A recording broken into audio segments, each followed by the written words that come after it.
სოფელ ნარაზენში მერაბ კოდუას 3 წელია მსხვილფეხა საქონლის ფერმა აქვს. სულ 58 სული, მათ შორის ადგილობრივი, ჰოლანდიური და რუსული ჯიშის ძროხა ჰყავს. მისი პირუტყვი იდენტიფიცირებულია და უახლოეს მომავალში მათ პასპორტიზაციასაც ელოდება. ამბობს, რომ სხვადასხვა დაავადების წინააღმდეგ აცრებს ყოველთვის ვაქცინაციის გეგმის მიხედვით ატარებს. ვეტერინარი თუ სახელმწიფო პროგრამა არის რამე, თვითონ მოდის, აკეთებს ყველაფერს, თუ რამე და ჩვენ, რა თქმა უნდა, თუ რაღაც შევამჩნიეთ საკუთარი სახსრებით ვიძახებთ საჭიროების შემთხვევაში და არა და ყოველ მეორე დღე მაინც აქ არის ჩვენთან.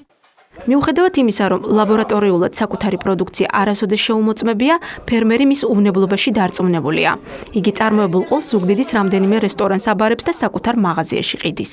იცის, რომ თანამედროვე ტიპის ფერმის მოსაწყობად ბევრი რამე უნდა გააკეთოს.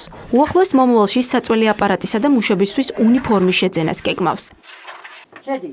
მერაბ კოდუასაგან განსხვავებით, დარეჯან გოგოლაძე რძის პროდუქტს მხოლოდ სამეზობლოში ყიდის. მისი საქონელი ქალაქში ღია ტერიტორიაზე იკვებება. ძროხებს აცრებს ვერ უკეთებს, რადგან ამბობს, რომ ამის ფინანსური შესაძლებლობა არ აქვს. ცხოველთა დაავადების წინააღმდეგ ვაქცინაციის სახელმწიფო პროგრამის შესახებ, რომელიც 8 დაავადებას მოიცავს, მცირე მეწარმე ინფორმაციას არ ფლობს. მე როცა პრობლემებია, მაგალითად ძროხას იქით მივდივარ და აფთიაქში საყიდულობ ვეტერინარი ხან მომყავს მაგალითად და ვაჩვენებ რა ჭერს რა არა მე ისე უხსნე კიდე და უწინ უკეთებდი ასრებს, მაგრამ ახლა რამდენი წელიწადია აკეთებია აცრები.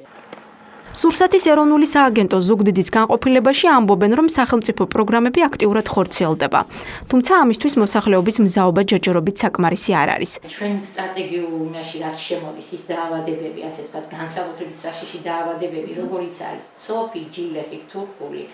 ამ შემთხვევაში ვთქვით, რომ ამ ვაქცინაციებმა გამოიღო ძალიან დადებითი შედეგი, კარგი შედეგი და ამ ბოლო პერიოდში ჩვენ თითქმის არ აგვაქვს ეს დაავადებები. რაიონში მით უმეტეს არ დაფიქსირებულა, წლის დასაწყისში მხოლოდ 6 თვეში წლის დასაწყისში იყო ერთი შემთხვევა ცოფის ისეთ მსხვილფეხა ქოსან პირუტყვში.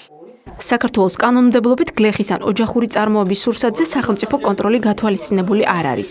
ამ შემთხვევაში მონიტორინგს არც პირველადი და არც გადამუშავებული პროდუქტი არ ექვემდებარება.